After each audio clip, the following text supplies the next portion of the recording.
I'd like to thank you all for coming out tonight to our evening training. I know a lot of you guys have busy schedules, and I appreciate you guys just being here. So tonight we have a very important topic that we're going to discuss. It's CPR. So something most of us have probably dealt with in some way or another. But tonight we're going to get a little bit more insight from one of our very own engineers, Tucker Cooper. So if you guys all give him a round of applause as Tucker takes the stage, and we'll begin our discussion.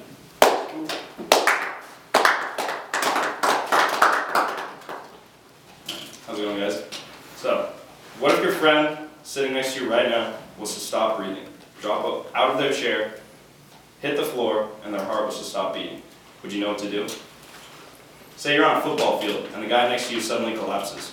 Would you know what to do? You're at a family dinner and somebody starts choking on their food. Would you know what to do then?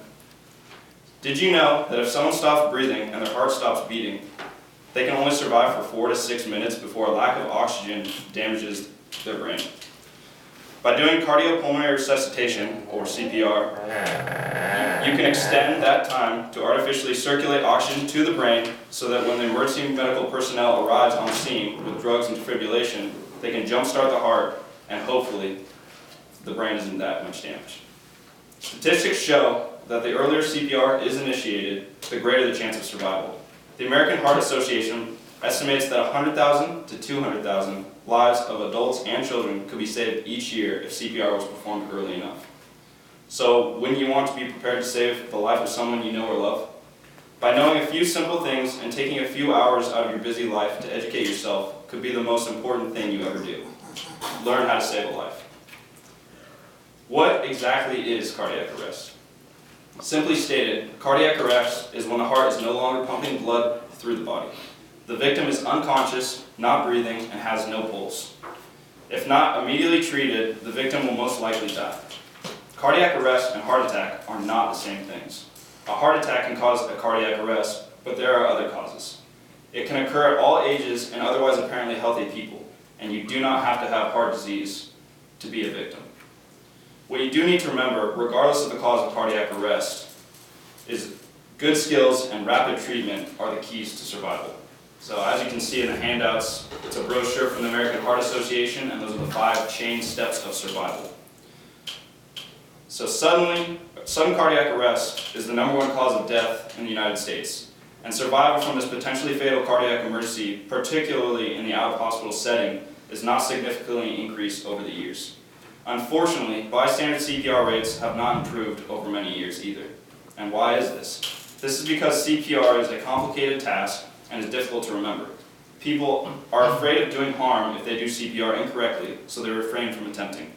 Additionally, most people would rather not do mouth-to-mouth for many good reasons, and again, the result is that they do nothing until the EMS personnel arrives. So again, I ask, would you know what to do if your little brother or sister went to cardiac arrest?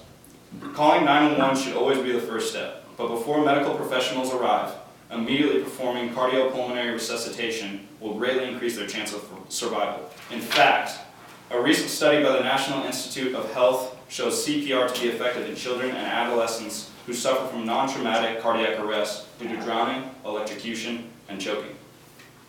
When an individual suffers an out-of-hospital cardiac arrest, their survival depends greatly on receiving immediate CPR by a bystander.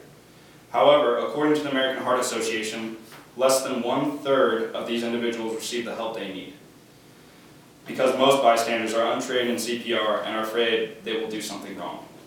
So in conclusion, CPR is a life-saving technique that helps maintain some blood flow to the brain and heart and can help buy time until paramedics arrive with more advanced care.